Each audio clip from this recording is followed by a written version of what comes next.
Hello, everyone. Welcome to Rose and Carter Do the JOB. What day is it? Monday, and it's Bully Budget. I've enjoyed all of these that we've done, but this is one of the fucking top ones. This is, probably the best 4 matches I've watched of all the 4 of each person that we do. And it's the $1 million man from WWF fame, but Ted Dibiase to the rest of the world. Fucking marvelous pick this was. Oh yeah, this my pick, wasn't it? Is it my pick? Yeah. This was a good one. This. Yeah, he was born Theodore Martin Dibiase Jr. January the 18th, 1954, which makes him 66. Trained by the Funks, Dory and Terry. Debuted in 74, so he's 20. And wrestled till 93. Okay, now that's like, I didn't think he'd started that early. Because my first match, I think, is 77. And I was quite surprised that. Yeah. Yeah, so he had a 19-year run. And at that pace, that's pretty fucking good, isn't it? So he started in Amarillo, I'm guessing for the Funks, because that's where they ran, wasn't it? Yeah. 74 to 79, he was in Mid-South. His first match in Mid-South was with Danny Hodge. So that's a bit of that's a big one, straight off. He later beat Dick Slater for the Missouri Championship in 78. 79, he was in the WWF, Vince McMahon Seniors, where he was awarded the North American title, but lost it to Patrick Patterson, who died this week, God bless him. He also wrestled Hulk Hogan for the first time at MSG in 79 as well. 80 to 87 was just kind of like drifting around the NWA promotions, Georgia, Mid-South, UWF that it became, Central States. He did All Japan in 83 to 87 and also again in 93. Where he was like a 1,000,000-time tag team champion with Stan Hansen and Pete Roberts. WWF 87 to 93 wrestling. That's where the $1 Million Man thing came in. That's what everybody remembers him for, really, isn't it? Yeah. And he's one of those that, like, my mom remembers the $1 Million Man. Yeah.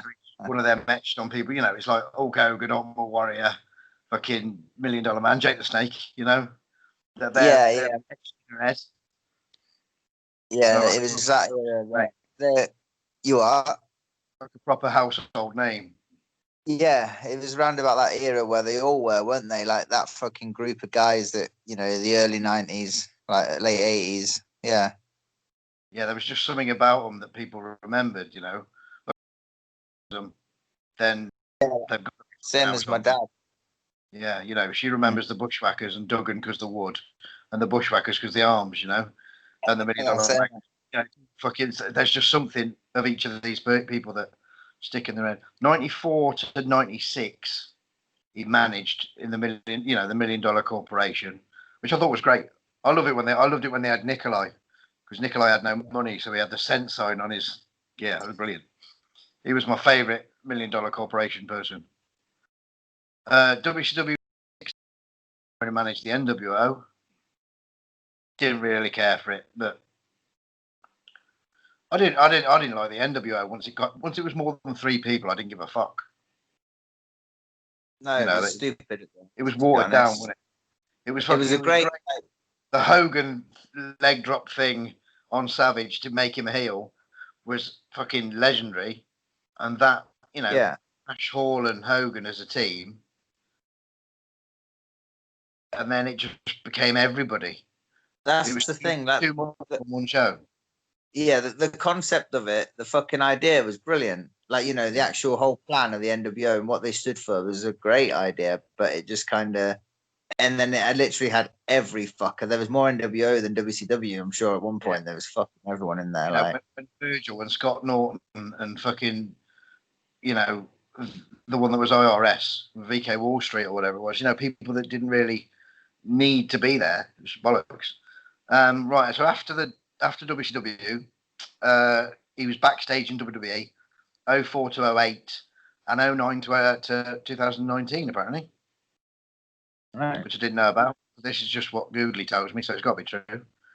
Fucking these championships. We've got 100 times, 150 billion times Japanese tag team champion, 2 times Central States, 2 times national champion in Georgia, 2 times tag team champion in Georgia with Stan Fraser and Steve-O, 10 Mid-South titles, tags and singles, NWA Western States tag team champion, with one of them with T.O., who I believe he started with, because they were sort of both Amarillo people. I could be wrong. And, you know, Tully Blanchard and all that, they were the same kind of group.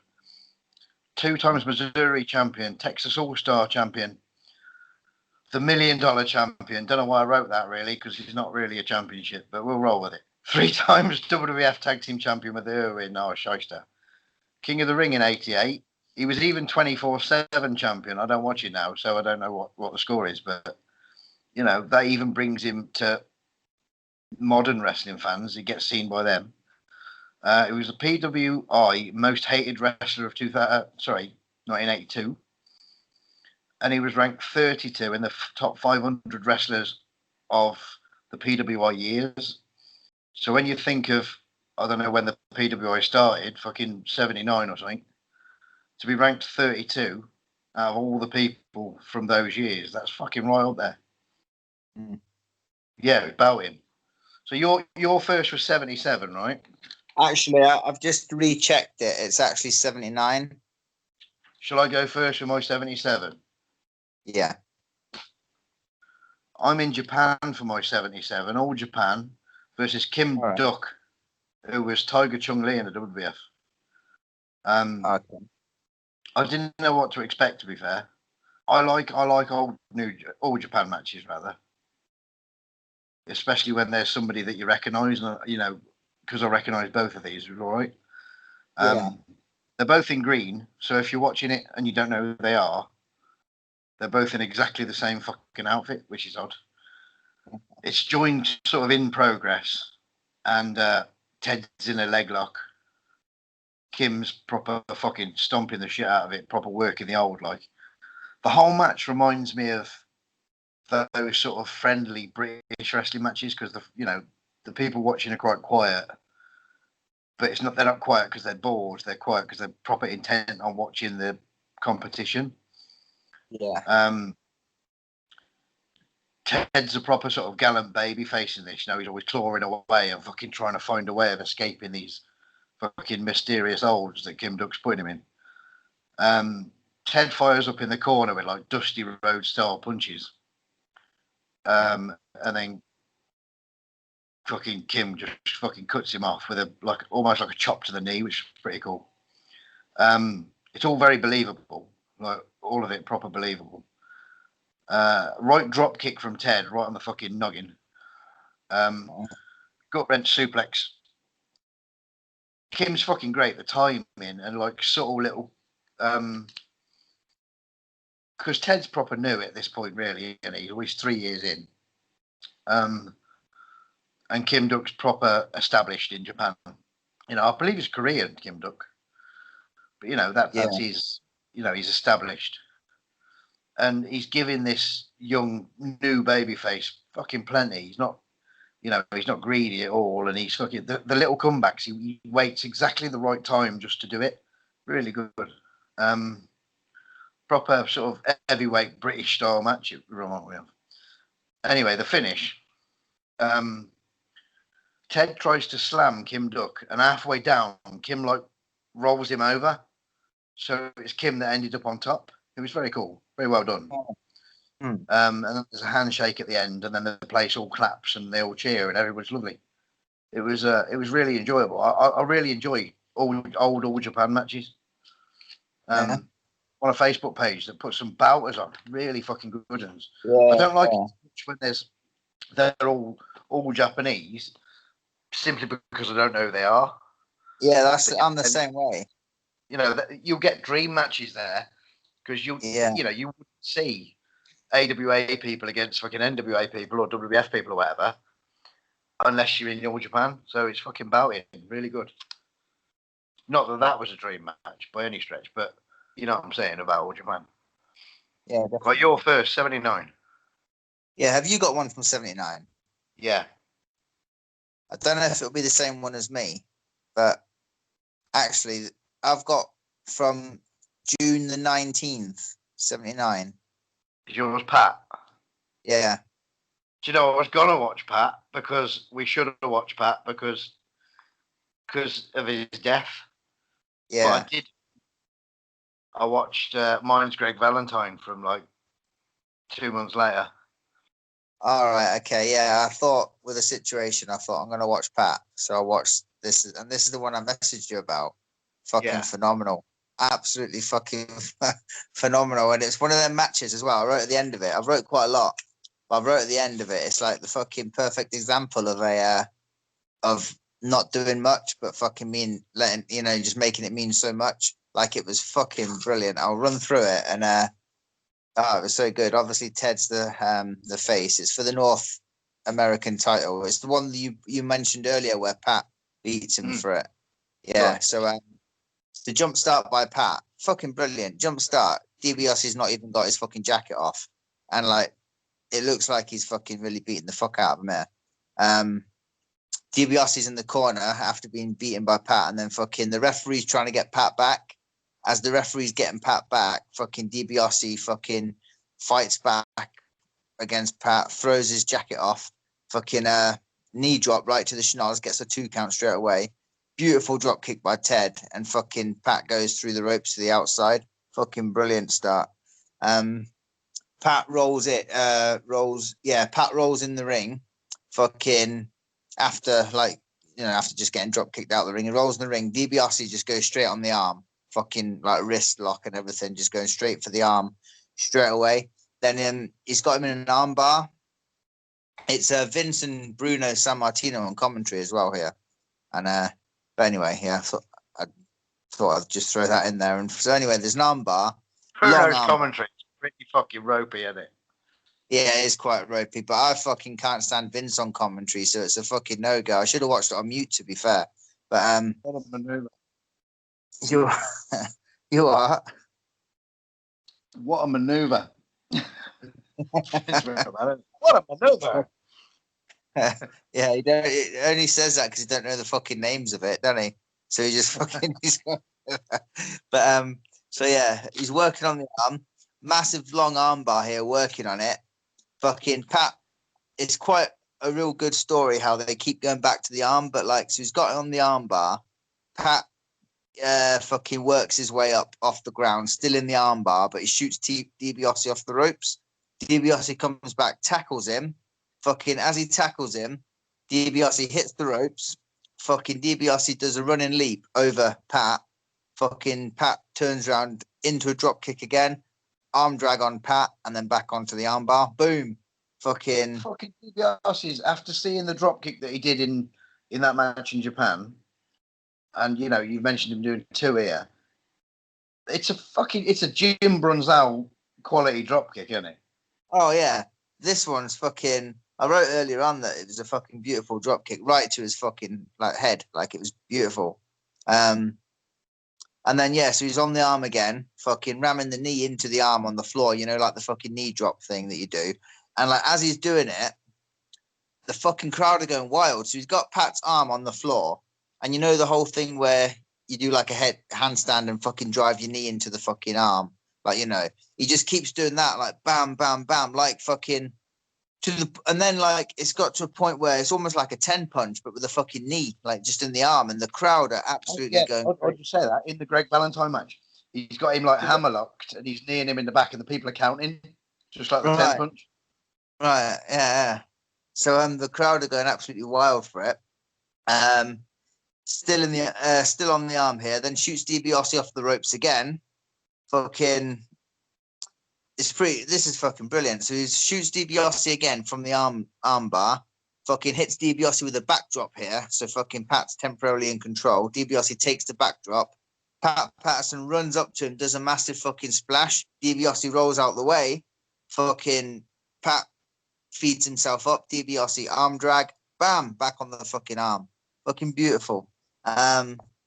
Just keeps going on the arm. It's a massive fucking shine here from Dibiase.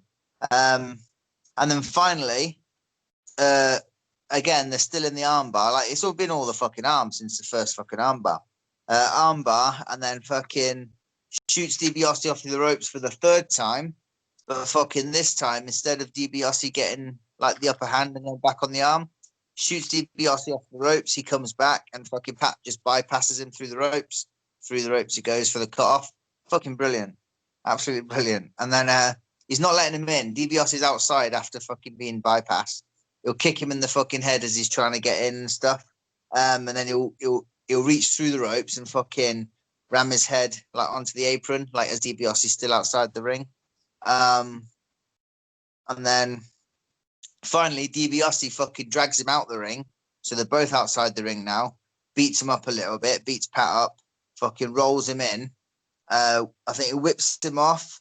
Fucking yeah, literally it's all Dibiase. Whips him off, gives Pat a backdrop this time.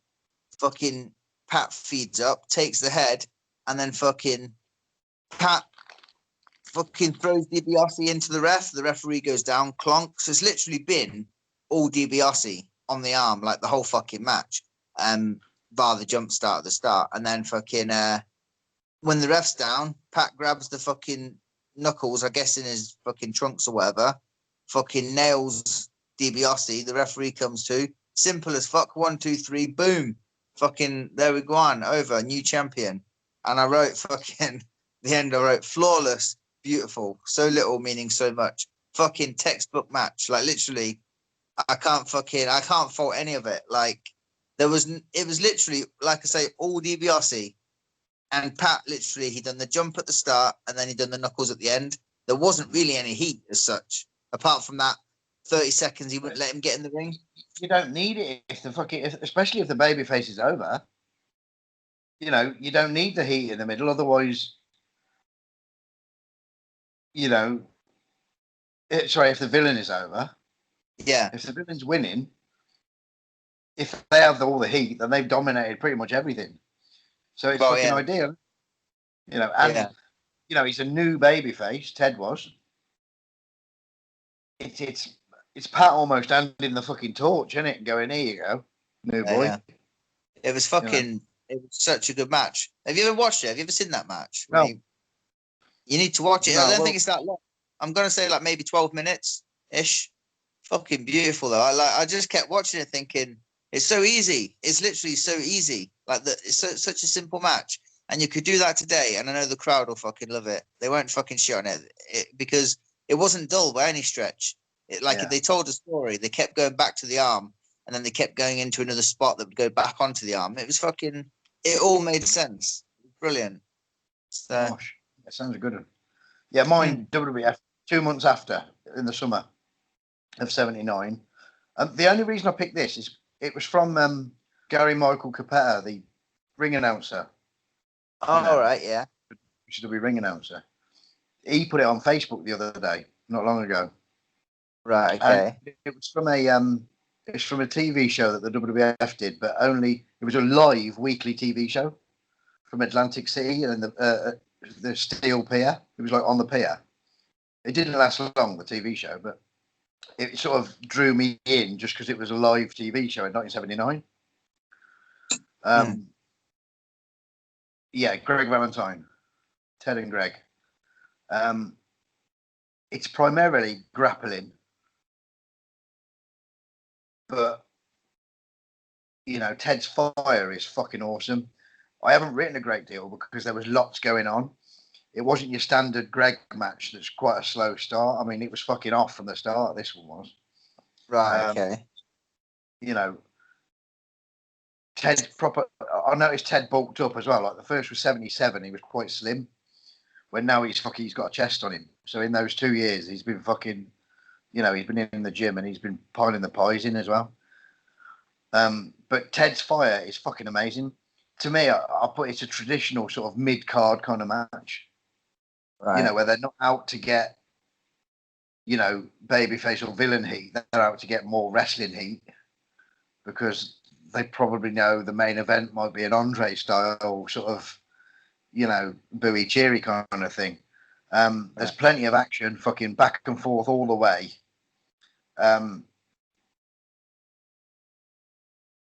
Greg with a splendid hip toss, but it's like standing. He does like 4 of them in a row. They're very much like, like judo throws.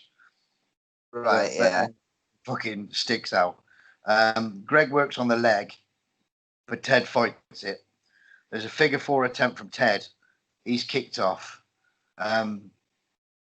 Greg's attacking the leg towards the finish. Ted looks right pissed off. It's very believable. Like he's pissed off because there's been a bit of cheating going on as well. Ted now is working on the leg. Greg spins it round, so Greg's now working on the leg. Then Ted's working on the leg again. It's all very fucking even. Ted with a spinning toe hold, and I put that he must have learned off the fucking Funks because that was Dory's finish, wasn't it? He kicks out, so Ted goes through the ropes. Now Ted's dead at this point. He's fucking taken a battering, right? So he's back up on the apron. Now this is where it all gets very confusing for me. And Gorilla Monsoon's putting it all over and trying to make sense of it all, but whether it's real or whether it's just him thinking on the spot. So Ted's on the apron with like a leg through the ropes. Gregory knocks him off.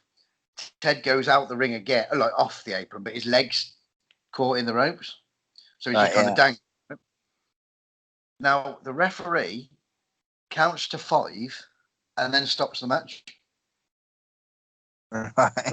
Not your 10 or your 20, like some promotions are for the floor. I think it's 10 for the apron, 20 for the floor anyway. But it's 5, and then he stops it. Right, 15 minutes, 21 seconds, the match time was announced by Gary Michael Capetta, whose YouTube channel it was on. Gorilla Monsoon says the referee did the right thing because it's the 5 count on the ropes to break. Yet Gregory didn't have him. He was just caught. I was really fucking confused. If that's like the rules, I get it. If it might have been a rule that slipped the net, because it's 79, I don't know what the rules were. But, it really confused me. Good finish, like. This young lad got fucking, he did well and then got screwed really last minute. But just unfortunate. But it wasn't the best outing. I wish I'd have picked Pat. Oh, yeah, you need to watch that Pat one. Yeah, I'll watch you later. Well, what's next? Right, my next one. Hang on. My next one is from, not got the exact date, but it's from Mid-South against JYD. Okay. North American title, both face here, the face. Right. So JYD comes out fucking over as fuck. Obviously, Mid-South, he was like a fucking god, weren't he, really? Fucking loved him there. So they start with a tie-up. JYD pushes him off, shows that fucking strength. Do that a couple of times. JYD takes the head, gets shot off, tackles Dibiase. Dibiase sleeps, then waist locks JYD, who runs into the ropes. Schoolboy by Dibiase. 2 count. Bit of a fucking, standoff, like facey stuff. Some technical wrestling going on now. And then they'll do a handshake during the match, just, showing that fucking respect. Technical wrestling, JYD. Well, yeah, that's what I fucking thought when I seen it, to be fair. But, that's what they were doing. Not a lot of it, mind, just a bit here and there. Very even, very very back and forth. DiBiase hits a power slam at some point for a 2 count.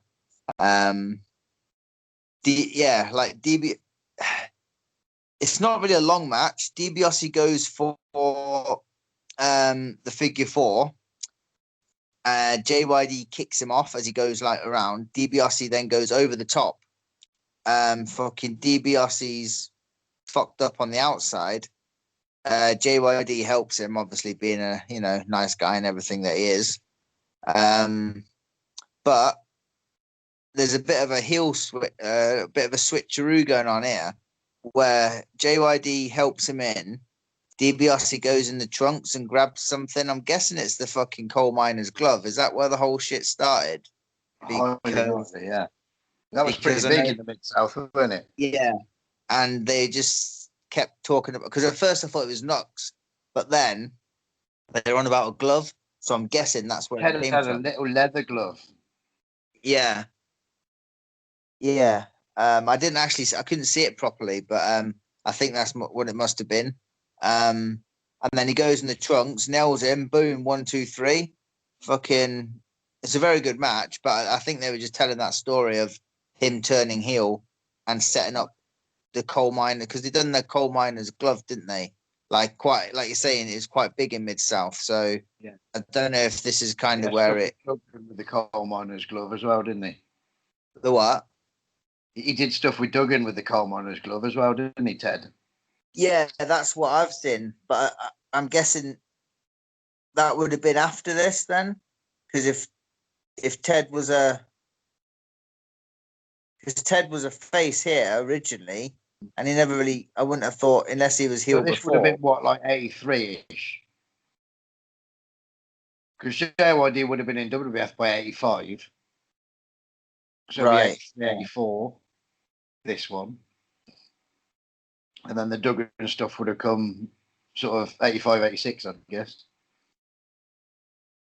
Right. But no, it was a very good match though, very enjoyable. Um, yeah.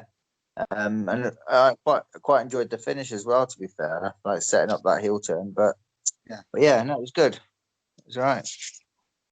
Right, so you had a story at the end of yours. I've got a story at the start of mine. All right. Mid South, 14th of November, 85. DiBiase versus Ric Flair, NWA title. Oh, I was gonna do that one. I didn't do that one, but I was gonna. But the story here is that originally it was meant to be Butch Reed and Ric Flair. Right. But Okay. I didn't get the whole story. I was just sort of making out from the commentary, right? So Uh-huh. Butch Reed either wasn't there or couldn't wrestle or some shit, right? So Ric Flair was going, right, I'm going to leave Louisiana as champion just the same way as I came in, not even broke a sweat, yada, yada, yeah? Yeah. Ted's there. Now, Ted's already been wrestled, and I believe the Freebirds have already attacked him. Right, so Ted was Right. running to the rail. Like, we didn't see it, but, JR was telling us all about it, right? He'd been running to the railings. He was bleeding. He'd got fucking bandage on his head. He could hardly walk. He was carried out, blah, blah, blah, blah. So Flair's in the ring thinking, yeah, no fucker's going to come. But then the MC man, ring announcer man says, yep, there will be a championship match and it is going to be a Ted DiBiase. And out comes Ted looking all fucking, knackered, but he's fucking gallant and trying his very bestest.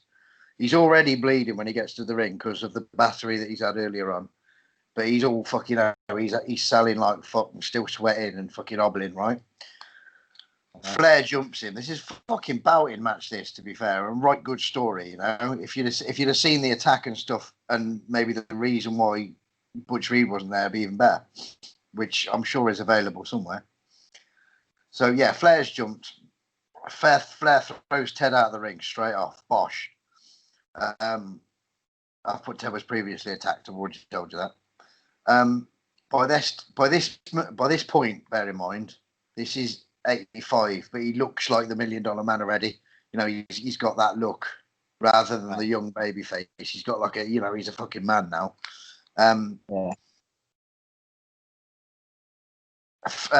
Back in comes Teddy. He's fucking angry now, and he's trying his best to fucking fight back, but he's only doing it one-handed because he's selling ribs and all the rest of it, So he's holding his ribs with the one side and he's firing away. But he's doing a great job, fucking backdrops, and then he does them fist drops, then Ted DiBiase fist drops. I love them. Ref's really concerned about the blood, and he keeps looking at him and fucking, Flair's like, oh, he can't carry on, but fucking pushes the ref out of the way, and Bosh, he's back again. Big back suplex by Rick. Ted kicks out of the suplex. Fucking JR is like, that's it, game over. He's landed on the back of his head. He's already probably concussed, yada, yada. He kicks out of that, and everyone fucking people in the crowd are like, fucking hell, what you got to do to keep this man down? Ted's thrown out again. Steve Williams now comes to the ring and pleads with every fucker, you've got to stop this, Look at the state of the poor man. He's got a family, damn it. Right? Ted keeps saying, I need this. It's a story. It's like Rocky. Do you know what I mean? Like fucking, He needs to win the NWA title. He keeps shouting, I need this, and he's pushing the ref away, and he's telling fucking Steve Williams he's going to be beat. Ted suplexes Flair into the ring because he's on the apron. Bosh. Rick tries a hip toss. Ted puts it like, this is great. Flair tries to hip toss him, but as he's got Flair's arm under his sort of armpit, he puts the abdominal stretch on and like rolls it into like a pinning thing, which is really good. I've never seen it like a hip toss attempt. It was really clever. Pile driver attempt into the backdrop by Ted. So Flair's been backdrop now. JR is going, today's the day. Ted wins the NWA championship. Today is going to be it. If anyone can do it, Ted's our man. And you watch it and you fucking believe it. You know what I mean? You're taking it all in because there ain't no way this fucking dude has come here to lose. That's the way, I was watching it as a kid, Yeah. Flair's flared off the top. Ted misses the elbow, but Ted hits a power slam as Flair comes off the ropes. Bosh, he's known for them bad boys, isn't he? But after hitting the power slam, fucking Ted's bollocks, right? He ain't got the energy to get over for the pin. Ted tries the figure four. Rick gets to the ropes. On the second try, Ted's kicked out the ring and he's counted out because he lands fucking, on his bonds. But that was a lot of times by account now. I felt a bit let down, but it was totally understandable in this situation. You know what I mean? It was like Ted gave everything he possibly could because he'd been fucking hammered by the Freebirds earlier. He's wrestling the best in the world now, and fucking Flair's not fucking going light on him. He's like, I don't give a fuck if you've been battered, you're having it. You know what I mean? It was a proper good story. Very enjoyable. Let's go on. Wake up. Next one. Right, he's finally in the WWF now. Against Dusty Rhodes. Dusty. Yeah. Rhodes. 3rd of June, 89, I believe. All right. Obviously, he's a heel now.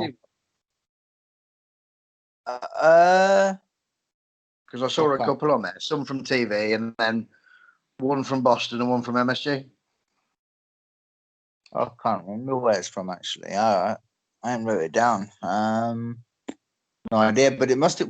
When did Dusty go to WWF? I don't know. It was like early 89, wasn't it? Because he's not got the polka dots or anything here. He's just wearing black trunks.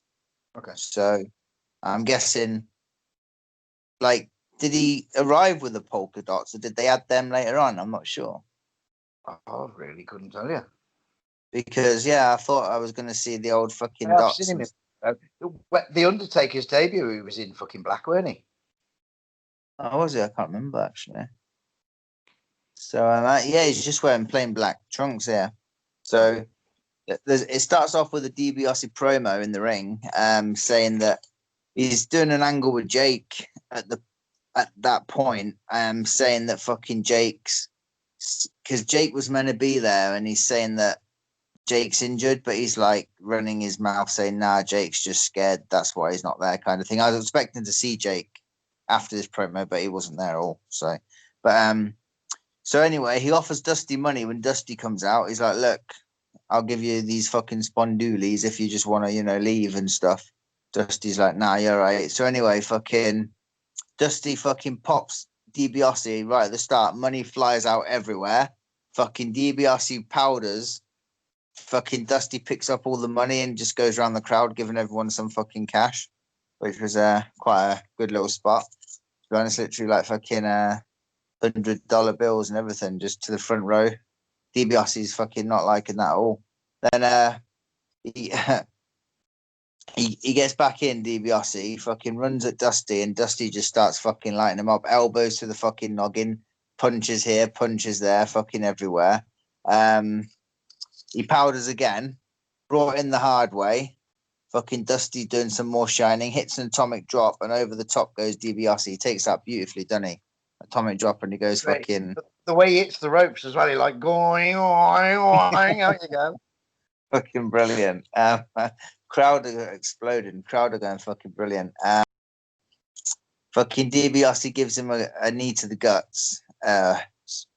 Whips Dusty off. He switches the whip, hits him with a back elbow. Boom. Fucking hits DiBiase with a back elbow. Fucking bumps that. Then Virgil, good old Virgil outside the ring, trips Dusty up. Fucking Dusty goes out to the outside after Virgil, and DiBiase cuts him off with a double axe handle from the apron. So like the old distraction, that's the cut off there, and then the heat starts. Fucking little comeback by Dusty Rhodes.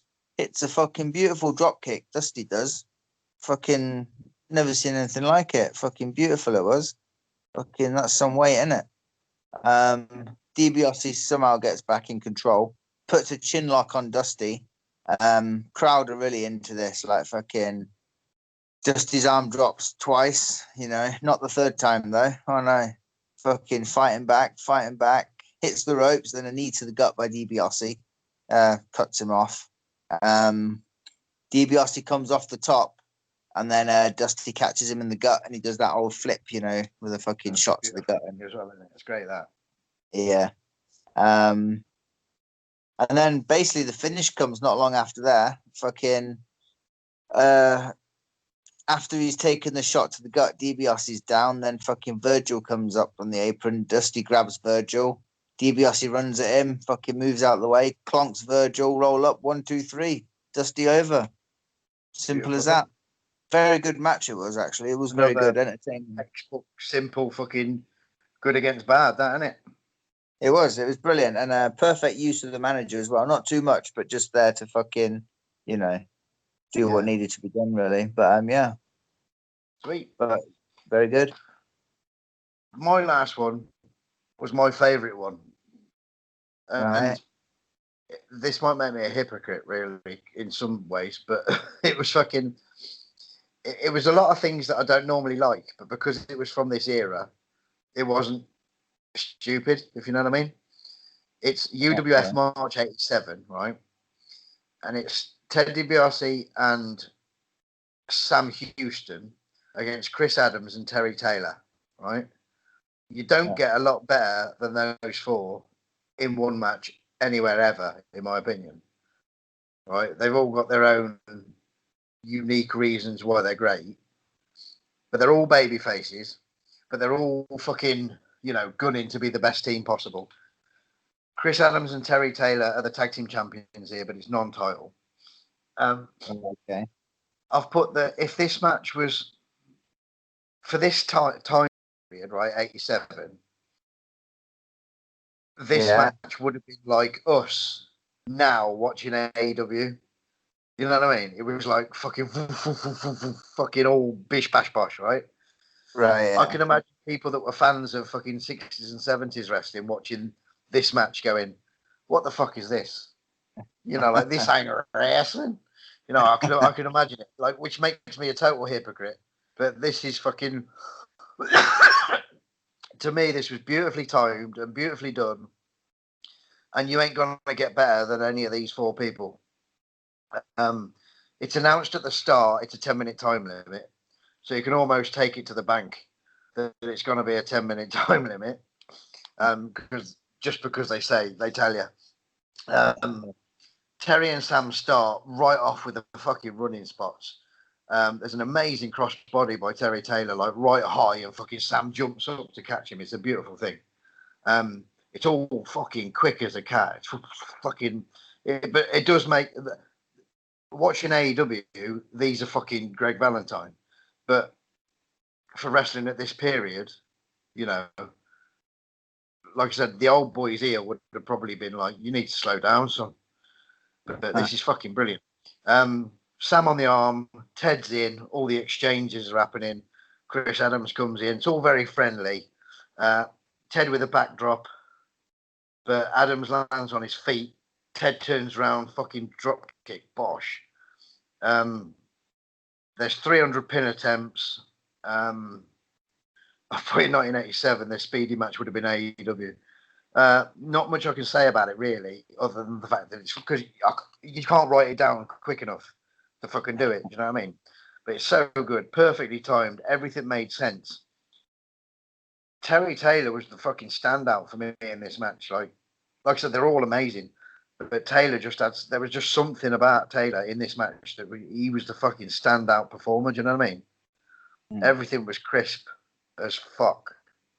Sam Houston misses the elbow, but he goes really high. Like fucking never seen an elbow like it. Like fucking 4 million feet in the ground. Everything was spot on. Adams and Taylor are showing signs of being angry and sort of their facial expressions are just getting pissed off. The better that Ted and Sam are doing, but they don't do anything. They don't do any cheating, but they're just fucking. You can see it in their face. They get more frustrated and more angry. Competition. I thought competition is the best word I can use to describe this because, like I said, it's all believable. It's fucking brilliant. 60 seconds to go. Terry and Ted are in.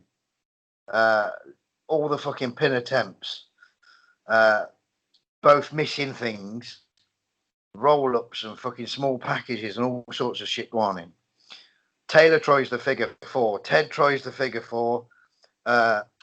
Ted puts the small package on and the bell goes. Time limit draw. But fuck me, this was a fucking proper roller coaster of action. And like I said, totally makes me a hypocrite because this is AEW of 1987 because of the speed of the fucking matches. But this just made sense where that shit down. It's fucking splendid. My favourite out of the 4 by far. Just amazing. I like all 4 of these people. But Terry Taylor stood out as the fucking star in this one. Yeah, it's funny because like I was listening to fucking Cornette. This is going back quite a while ago now, and he was talking about the AEW and the fucking speed and how everyone goes and what they do and how much they do in such a short amount of time. And basically what he said as well, which I don't watch enough AEW to fucking agree or disagree, but I certainly agree with his point. And it's like he said stuff like if you watch Flair and Steamboat, or if you watch Dynamite and Tiger Mask, they would fucking go the same speed as these people, but they would be selling as well, and they would be doing stuff. It's not like they're just fucking, it's not like they're going so fast, but they're going so fast and then they're not fucking like slowing down. Like it's just one kind of speed and there's no fucking selling or storytelling involved. But Dynamite and Tiger Mask. Sorry, carry on. No, I'm just like Tiger Mask and Dynamite would go a million miles an hour, but then it wouldn't be from start to finish because they'd obviously stop. They'd sell. And everything they do, the speed has some kind of impact. It wasn't speed for the sake of speed, right? It was a speed into a move, speed into a hold, speed into a dive, speed into a crossbody, speed, something. I watched this tag on AEW the other night, right? And it was the first match on. Right. And I forget who it is, to be fair, because I don't know the names, but it was all pretty. It was all very nice. Hats off to them for doing it, right? Fucking, I wish I could, to be fair.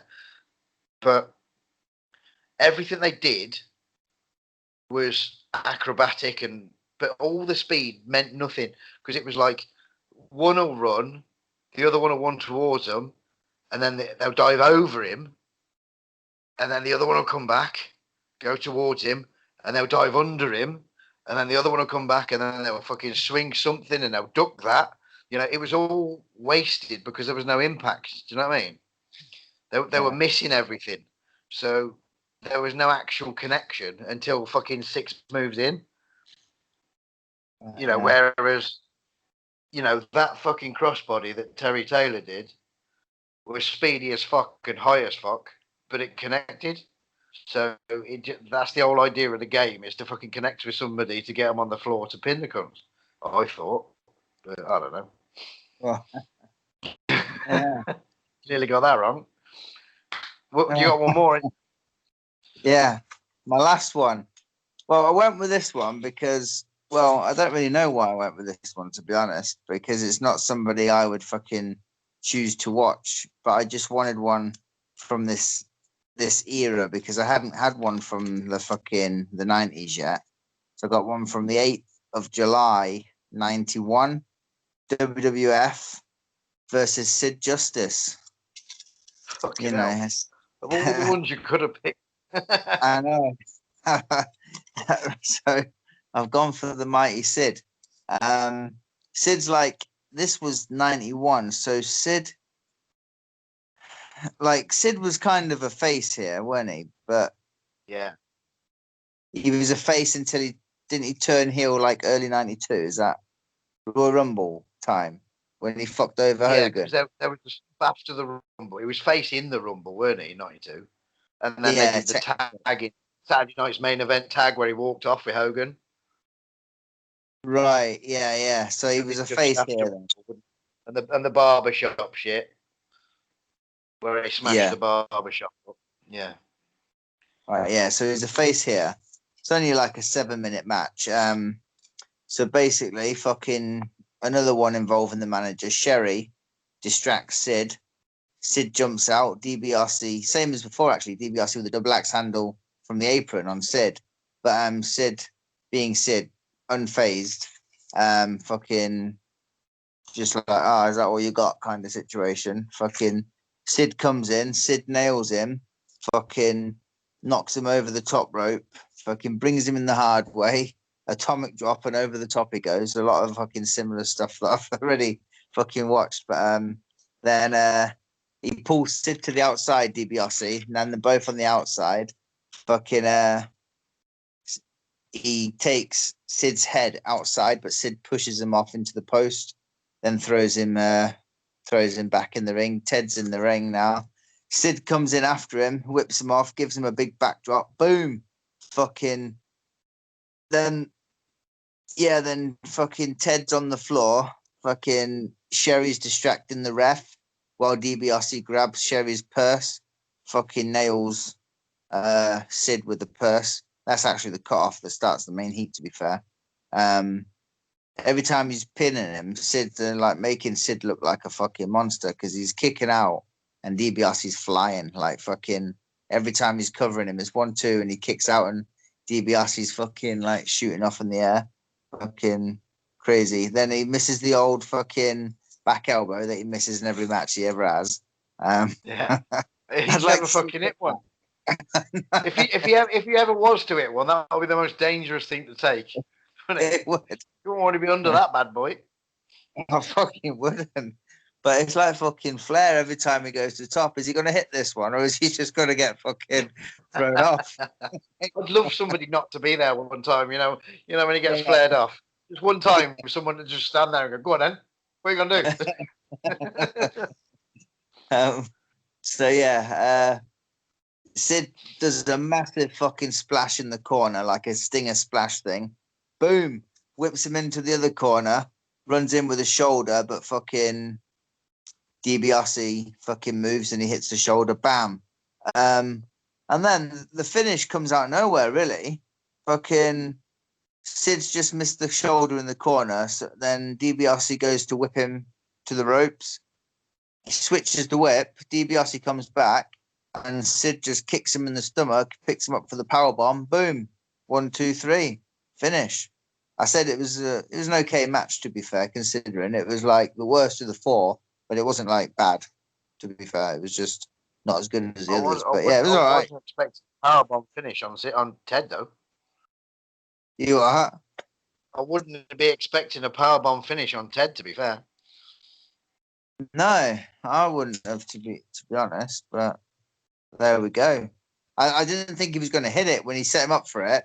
I thought fucking Sherry or something was going to interfere, but no, it wasn't the most fucking vicious power bomb. To be honest, it was a bit I think you could tell he was kind of, taking care of him a bit, you know.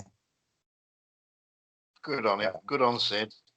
Yeah. Long and short of it, Ted's fucking bowing. Really enjoyed these four. All for Yeah, different reasons, yeah. But I mean, like watching all four, I could tell like he was just that good. Like he really was that good. Like you just know that he's such a fucking good worker. Like he's just so clever. Like, and it's not even anything fancy he does. It's just, everything he does is just fucking beautiful. Like it doesn't have to be fancy. A rounded performer as well, because he's fucking a great baby face, an amazing villain. In any situation. I've seen him in the sort of friendly, sort of heavyweight category of those Japanese matches, the grappling style of your Greg Valentine's, and then this fucking AEW tag match from the UWF. Do you know what I mean? And he was fucking bouting in every one of them. Yeah. He's just, no matter what style or who against or fucking what position he's in, bouting. Yeah, good choice that wasn't it? Choice. Wednesday for the USWA. Yeah. Friday for the Hollywood Blondes. Next Monday, I don't know whether we've ever actually spoke about him. I think like one time briefly on here, and then briefly sort of we spoke about him privately, but nothing in depth. But I really like his shoot interviews and like listening to him, and I really quite like his matches. Shane Douglas. Oh yeah, that'll be a good one. Might crop up a bit next week with the Hollywood Blondes tags, but that's only like a 2-year window. So there's a lot of, he's done quite a bit. So there's quite a bit to look at there. So yeah, that's next Monday. Bouting. Marvellous pick, Ted Dibiase. We'll see peeps on Wednesday for Memphis Styley.